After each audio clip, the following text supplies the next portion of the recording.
พาลูกสาวขึ้นมาย่างไปสิขึ้นไปเบิ่งเฮือนไอ้เลี้ยงลูกหลานงามบ่อ๋อพี่น้องเอ้ยคักอีหลี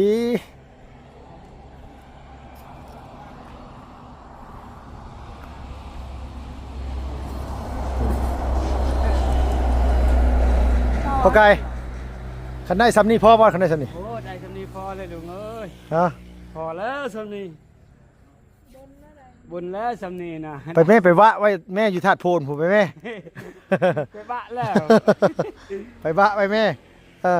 บะหยังก็บะได้เด้ออย่าบอกแล้วว่าคันเพิ่นเฮ็ดเฮือนให้อะไรอย่าสิปล่อยปลาโลมาอย่าไปเฮ็ดได้ปลาโลมาตัวละเป็นล้านพุ่นนี้เป็นตัวละล้านบาทได้ปลาโลมานะ ยังแต่เอาแล้วเอาได้หมดเนาะ ก็จังว่าแล้วบุญไผบุญมันได้พอไก่เอ้ยซ้ำคือชื่อเลขได้อันนี้ก็ได้ เสียงเอาเนาะลุง โดย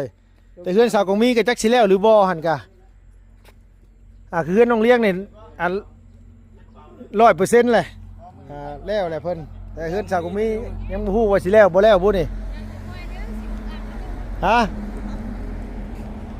อ้าว บ่มีเด้ บ่ว่าติฮะ ไม่ใช่มาลุงเนาะ ฮะ บ่มีว่าเฮาอุกอ่างเฮาได้จังบ่มีเด้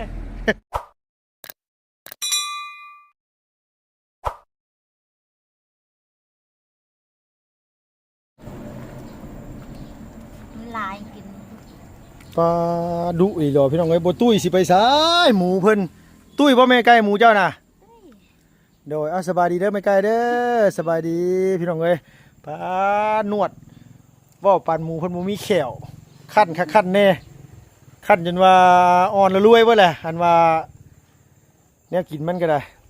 ตุ้ยบ่แม่ไก่ตุ้ยอยู่บ่ เต้ย เอ กิน อ หมดเลย โดยเอาเงิน2 ล้านที่เขามอบให้เมื่อก็ไปซื้อมาเพิ่มอีกติในพักนั้นไปซื้อกับสิบบัวฮอดดอกประมาณ2-3 แสนนี่แหล้วในพักนะซื้อมาปลูกนะผูกป้าตัวโดยบ่ซื้อตัวแม่แล้วมาไว้ตัวเทึกจึงซื้อตำลังก็ได้หมูมันยังมันบ่ทันได้พอผสมพันธุ์ป๋อเสียงเพิ่นกินกระมุกสบายดีอีกรอบหนึงเด้อพ่อไก่เด้อสบายดีโดยสบายดีได้อสักก็มีเด้อมันคือตุ้ยไวแถวะ เบื้องมันกินดู น้อยขมุ แผลหลวงสับซ้อนเลย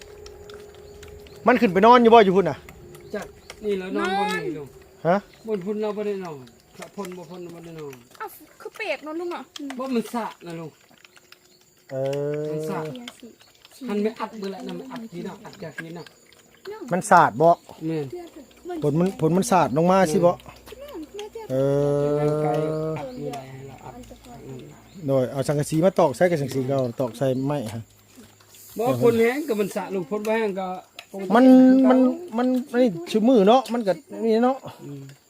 มันตกชื่อมืออ้ายน้ำตาคือเปียกเถอะเฮ้ยมาแต่ใช้มาซิมกันแต่ใช่นี่นะ มาแต่ทาซี ถ้าสียัง ทาซีอันนั้นทาซีเหือน เอ ทาสี อ เดียวนั้นทา โด สี ยโดย วันนั้น อ๋อยุงหลายใช่ว่านี่แหละพี่น้องเอ้ยมันยันมันหมูนี่เฮาเจ้าคือบ่ซื้อดอกไผ่มาต่อไซส์พอไก่ให้มันไล่ยุงนะ บ่ให้มันโลมไว้ ฮะ ไข่ยันมันโลมไว้ โอ้ยยันเป็นโฮมไว้ไปซั่น ยั น่ะ นกัดหมู แห่งยานยุงลายตัดหมูเราใส่ไป บ่แม่นใส่ไฟอันนั้นใส่ไฟดอกไฟที่ไล่ยุงน่ะเปิดแล้วยุงบ่เข้ามากินมัน ตัวชื่อตัวมันเป็นก้อนเป็นก้อน อันแดงๆหั่นเด้ เออ อันดอกไฟเสียบแดงๆหั่นอันดอกแดงๆน่ะคือดอกไฟไล่ยุงเขาเอิ้นหั่น คือว่าไตไฟมา บ่แม่นสิเจ้าก็ใต้ต่อมาจากเฮือนเจ้านี่ลงมานี่ก็เจ้าก็ย้อนลงไปก็เฮาเปิดแล้วยุงบ่มาครบหมู มันมีดอกไฟไล่ยุงอยู่เด้ แป๊กแป๊กมาลูก บ่มันเป็นสีของมันเลย สีแดงเรายังบ่เข้าใจเลยลูก แล้วบ่เข้าใจอันเป๊ะๆๆคือแนวช็อตนะบ่เพิ่นว่าน่ะ คือ โอ้บ่แม่น ฉะนั้นเพื่อนเอาเผาหมูเนาะเพื่อนเอาเผาหมูเนาะ เฝ้าหมูมาสดยุงในหมู บ่แม่นว่าสิมาช็อตหมูเบิดมื้อคืนใบสีก็บ่ได้นอนแล้วเนาะใบสีเนาะเว้าค่อยเว้านี่เห็นบ่มันตอมน่ะมันตอมอะเห็นบ่เนาะนางเนาะมันตอมยุงตอมหลายๆหั่นโดย จ้า มุดเลยเนาะ หมดเลย นี่อิ่มแล้ววะนี่นะ อิ่มนั่นแหละบงตุย อิ่มละโดย กลัวตีนเราอีกเนาะ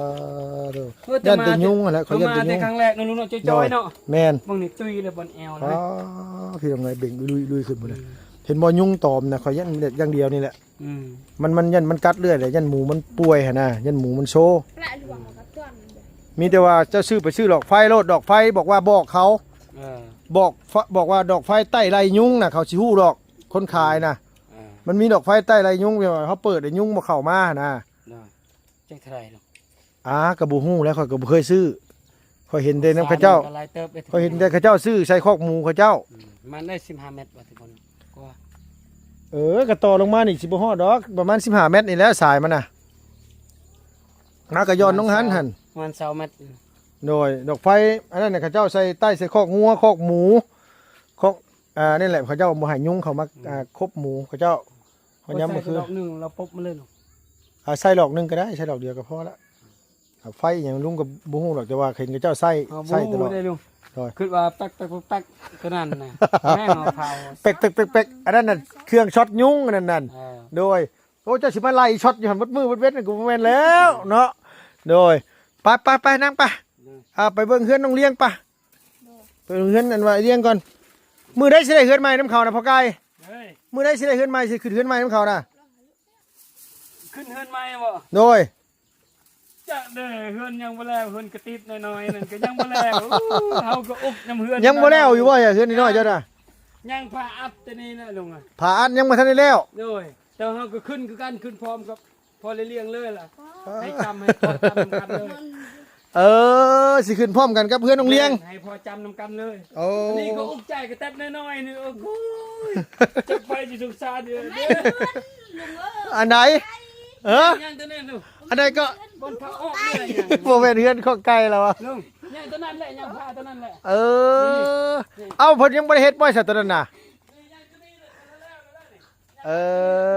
ไอ้ยังก็ไปไก่ข้อไก่เขาเจ้าน่ะ ด้วย โอ้ยบ่ไปแต่ดูต้นชาติ เว้าเหือนบ่แม่นเว้าว่าพกไก่ ใจละสองต้น ลูกไก่เลยพ่อไก่ โอ้ยข้อไก่แล้วก็เฮือนอันลูกซื้อไก่เนาะ แม่ โอ้ยบ่ไปแต่ดูต้นชาติพี่น้องเอ้ยข้อไก่ไปซั่นว่าอันนี้ก็ยังบ่ยังขึ้นบ่ได้อยู่อย่าว่าเฮ้ยแต่เดือน8เดือนก่อนแล้วเลยหาบ่ฟันเด้อขึ้นเลยนี่ก็ยังบ่ได้อยู่ โดยโอ้ยแต่ดูต้น อัดกันนั้นยังน้อยนึง เอาอันนี้มาเจ้าบ่ได้ให้บอกเพิ่นอัดอันชาญมาให้บ่ซั่น สารแล้วเราเอายังข้าวเวียกฝนตกก็7-8มื้อนี่แหละ โอ้หันเด้ก็ข้อไก่อีหลีขนาดไก่น้อยนอนอยู่ขนาด แต่อัดนี่ก็แล้วเลยนี่ลุงอัดนี่แล้ว เบิ่งพี่น้องเอ้ยขนาดไก่น้อยนอนอยู่ขนาดไก่น้อยโอ้ยขนาดไก่น้อยนอนเบิ่งโทรศัพท์เสยอยู่ขนาดพี่น้องเอ้ยอยู่นี่ซะนี่น่ะ เพราะมันแหละ ข้อไก่บ่ซะนี่ข้อไก่ผู้ป้อบ่ปากบ่จริงพุ่นน่ะผู้ยุงในข้อไก่เอ้ยระวังยุงครบเด้อยุงครบก้นเด้อเฮ้ย บ่ได้ซื้อบ่ไก่ซื้อข้อไก่คือลุงห้องข้อไก่ก็แล้ว ไก่ ถึงจะแล้วตัวนี้ล่ะให้เราจำนำกันเลยลุงซื้อไก่ตัวอัดตัวนี้ยังบ่ได้อัดตัวนี้ จำพร้อมกันกับเพื่อนน้องเลี้ยง แม่น โดยพี่น้องเอ้ยเนาะใส่ไปเบิ่งเพื่อนน้องเลี้ยงก่อนพี่น้องเอ้ยลุงเพิ่นพาไปเบิ่งสวนผักสวนมีเลยกับพาไปเบิ่งหมูน้อยแล้วน้ำพี่น้องเนาะทางกันว่าฮะเพื่อนน้องเลี้ยงน่ะเพาะฮู้ ปีนี้เลี้ยงมาสี่บ่พอ สียังก่อนเนาะ สี่หากันได้เด้อ สีท่าอันเฮือนน่ะเพาะเอางบบ่มีบ่ซะปู้เฮือนสักก็มีนี่งามเลยก็มีเลยคันว่าเฮ็ดแล้วนี่งามเลยน้องเฮือนโต งามบ่ลูก งามสอนเด้เนาะเฮือนลุงยังบ่ได้ซ้ำนี่ ทำมาแล้วนี่ก็ว่าคนขี้ลายได้อยู่เฮือนงามแล้วเนาะ เอาคนขี้ร้ายอยู่เฮือนงาม เจ้าน่ะบ่ขี้ร้ายน่ะบ่ขี้ร้ายดอกซ้ำนี่ก็บ่ว่าญาติกันสิแซวไปจักเขาว่า โอ้ฉันได้ผัวแล้ว แล้วหรือไม่สั่งแล้วโอ้สบายดีเด้อสบายดีเด้อเด้อโดยเดี๋ยวบันไดอ๋อ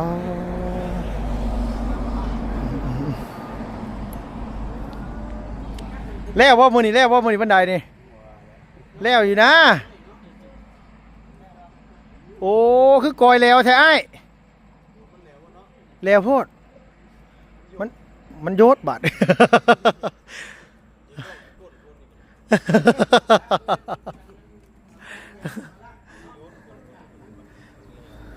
มันต้องให้เอาปูนซีทางเทิงน่ะแล้วเลยบ่ไอ้ทางเทิงเรียบร้อยเลยเนาะเพื่อนบ่เพื่อนอยู่สูงเนาะเพราะคันใหญ่หลังนั้นถึงมาอยู่หลังนี้แห้งคักได้หลังนั้นนะโดย มาเห็นแต่สิ่งหนึ่งบอกว่าบ้านกูมีอันนั้นบ้านกูมีเหมือนร้านค้าเลย เหมือนร้านค้าบ่ ยังไม่รู้เลยว่า ถ้าได้ก่อเนาะคันมาตั้งอยู่พี่นี่กะโอ้ยหันหน้าขึ้นออกพุ่นบานนี่ออกทางตะเวนตกพุ่นได้ เนาะพอไกลมาเบิ่งแหน่เฮือนงามมีน่ะมึงอยากได้น้ำเขาบ่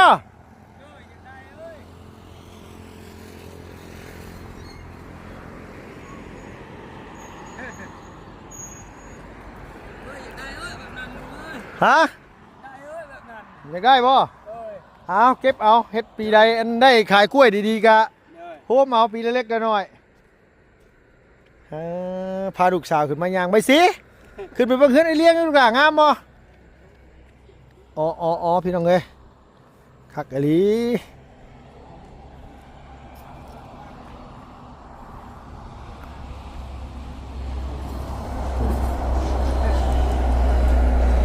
พอไกล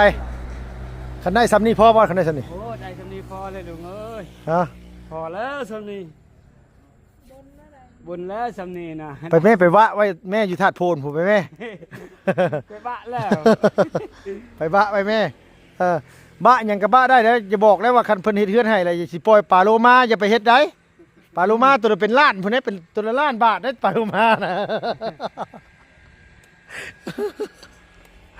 ยังแต่เอาแล้วเนาะเอาได้หมดเนาะ ก็จังว่าแล้วบุญไผบุญมันได้พอไกลเอ้ยซ้ำคือชื่อเลขได้อันนี้ก็ได้ เสียงเอาเนาะลุง โดยแต่เฮือนสาวกงมีก็จักสิแล้วหรือบ่หั่นกะคือเฮือนน้องเลี้ยงนี่100%เลยแล้วแหละเพิ่นแต่เฮือนสาวกงมียังบ่ฮู้ว่าสิแล้วบ่แล้วบ่นี่ฮะอ้าว บ่มีเด้ บ่ว่าติฮะ มีจังเนาะลุงเนาะ ฮะ บ่มีว่าเฮาอ่างเฮาได้จังบ่มีเด้เจ้าเฮือนเฮายังนอนอยู่ละปันกันเจ้ายืนหมดแล้ว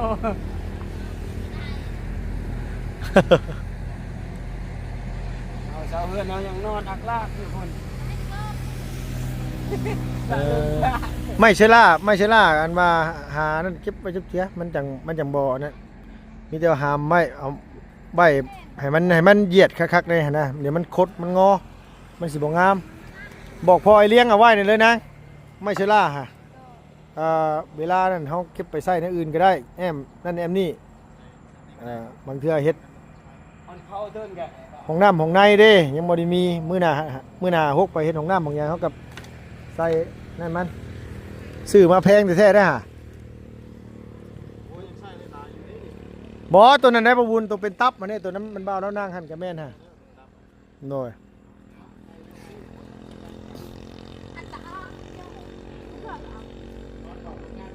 แม่นหยังบอกพ่อเจ้าเก็บไว้เด้อไม้ชะลาเด้อกันมานั่น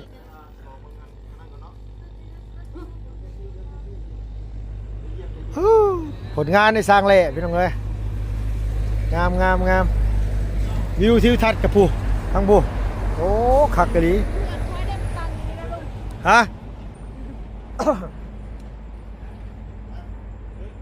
จะเช็ดแน่ใดเนาะปะน้องปะต้องไปอันมาเบิ่งกันว่าอันนี้สิแก้ไขแน่ใดทั้งอ้ายเราให้ทายให้เบิ่งอยู่นี่ตัวนี้นี่สิแก้แน่ใดอันตัวห้องนี่นะ อ้ายเราให้ไปสั่งหินลูกรังมาเทใส่แต่ว่าลุงว่ามันแก้บ่ได้หินลูกรังอะนะเพราะว่าจังไดพี่น้องมันแก้บ่ได้นั่นใดคืออ่าดินมันน่ะมันดินมันบ่อยู่โตนะมีแต่นอกจากว่าฮอดตกแรงพุ่นมีแต่ว่าเอาตัวนี้เอาคลองน้ำนี่แก้เฉพาะหน้าก่อนเนาะก็มีเนาะให้มันไหลตรงพี่โตตรงพี่นี่เพิ่นใส่ผ่ายางเนี่ยมันก็ไหลลงไปใส่สังกะสีหันมันโตตรงพุ่นเห็นบ่พุ่นน่ะแต่ว่ามันโตตรงพุ่นก็ยังโกนเลยพุ่นน่ะโกนนี่แน่นอนเอ้ยอยู่พุ่นกะแล้วบัดทีนี้นี่น้ำตีนที่เจ้าเหยียบเห็นบ่นี่มันแตกเบิดล่ะมันแตกเบิดล่ะเนาะเ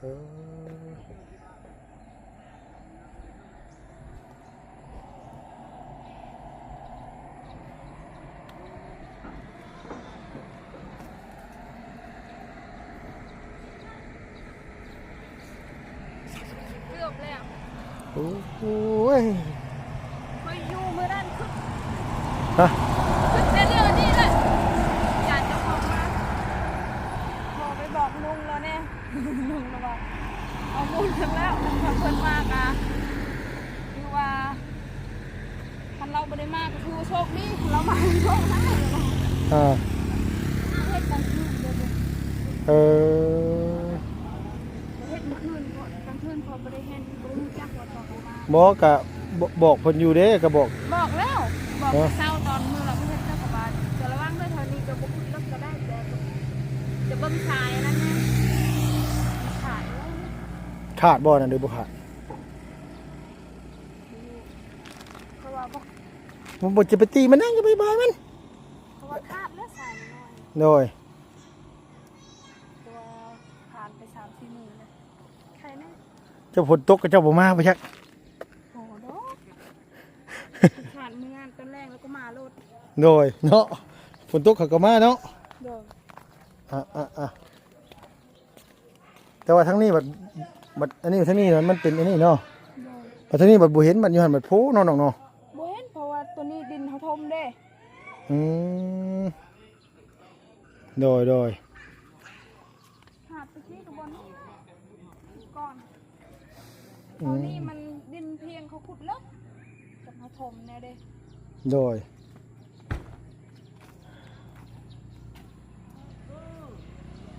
จักสิว่าแน่ใดโอ้ยใครก็บ่ได้เป็นโทษเพิ่นคือตอนนั้นตอนนั้นที่รถพอดต่ำมันคาดตอนนั้น ตอนนั้นก็ยังใครนะครั้งแรกเด้ โดย แต่เทือที่สองนี่จักแล้วเนาะเขาเตือนเลยเด้ยังเห็ดขาดอยู่พวกเก่าแล้ว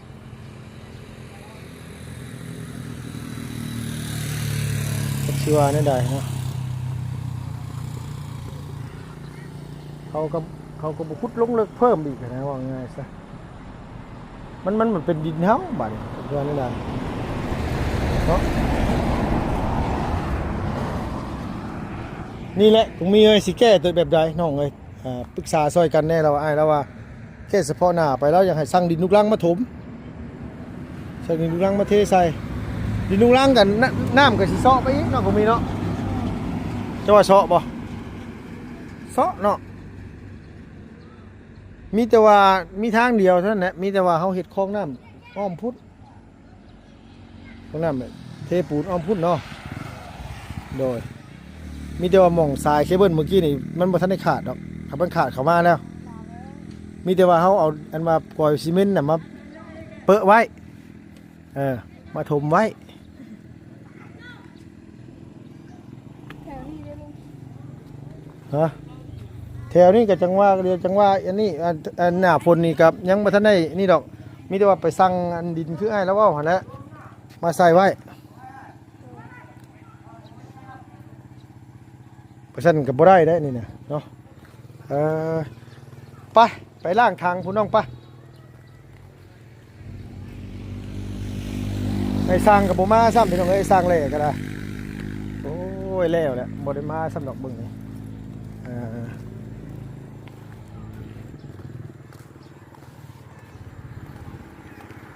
อิฐบล็อกก็จักเป็นแนวใดอันมาถึก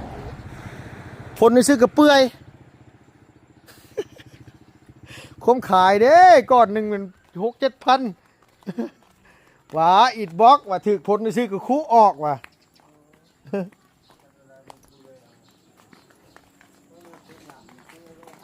เท่าไหร่นี่แม่เจ้าค่ะ ได้ยังกินเลย2เท่านี่มื้อนี้ฮะเออโดยสบายดีเด้อพ่อเด้อโดยหน้าตาคือสดใสขึ้น คืออ้อๆขึ้นมื้อนี้โดยฮะบางมื้อเศร้าๆพี่น้องเอ้ย เชื่อตามที่รวมนะรวมแล้วให้ครับเอามือนี่ครับหน้าไม่รวมครับ แต่ทำไมพี่เจ้า ว่ากูเองดง แม่มาเตาส่วน เพิ่นว่าได้เนาะ รวมรวมใส่ นี่เลย มื้อใด มื้อนี้แหละเป็นน้อยเดียว เอ้าไปรวมหยัง จ้ะ เอ บอกให้ไปรวม ไปรวมไปก็ได้บ่หรือว่าแนวใดพ่อ ไปก็ได้ เออป้อยุงคือหลายใส่ตอนแรงพึกๆอยู่นี่บ่อืมใช้ชื่อมาให้แล้วบ่ถ้าพอแล้วจะได้อันโทรทัศน์นะ ยังบ่มีเงินเนาะ เอ้าเงินที่ลูกมอบให้มื้อเช้านี่เด้อ้ายแล้วว่าให้แบ่งกันว่าไว้ใช้6ล้าน ทุกร้านเลยบ่ เอ้าเราก็ว่าให้สกอบกูมีอันว่าอีหยังซื้ออันนั้นจ้างคนคุดนั่นคุดนี่แล้วว่ะสิจ้างเขาเสียนะ เราสิจ้างให้เจ้าเสียหญ้าเออ ไป โทรทัศน์เอาไว้ก่อน โทรทัศน์นี่เอาไว้ ซอยแห้งก่อนเนาะ ซอยแห้งก่อน เข้า เออโดยซอย2เท่านี่ก่อนแม่นบ่ โดย กษัตริย์ผู้แห้งเนี่ยให้ผู้เฒ่าไปเสียหญ้าเนาะแม่เนาะ แม่ไปทำงานยาพอดี เขามีบ่ให้ไปผู้เดียวเพราะว่ายานมันบาดแล้วมันชลบเลยแม่จะ บาดตายเลย เฮ็ดเลือดบ่ได้นะลุงคันว่าบ้านน้อยนึงก็ยังสิลบ พอจะว่าให้ไปพอดีเฮา เอ เนี่ อย นี่ยัง ค่าเสีย กิ ยาน ยามันกับแม่แฉ อืม คือได้อันได้คนเลยแล้วก็ไปเฮ็ดน้ำเขา ลูกก็มีนั่นมัน เพ ได้ ราะ ปะ ว่าหาคนได้แล้วก็เฮ็ดเพื่อคน โดยจ้างครึ่งนึงเฮ็ดครึ่งนึงบ่ โดยแม่เล เอย มันขึ้นลายแล้วบ่แม่ ขึ้นลายแล้วขึ้นลายเฮ็ดเองบ่ทำ เออโดยมันขึ้นไวเนาะช่วงหนึงอะคือไปเบิ่งยังคือบ่ทันได้ลายปานใด ตอนแรกนี่ตอนค่ำเนี่ยพอจะไปแบบอันนั้นถาดโพนก่อน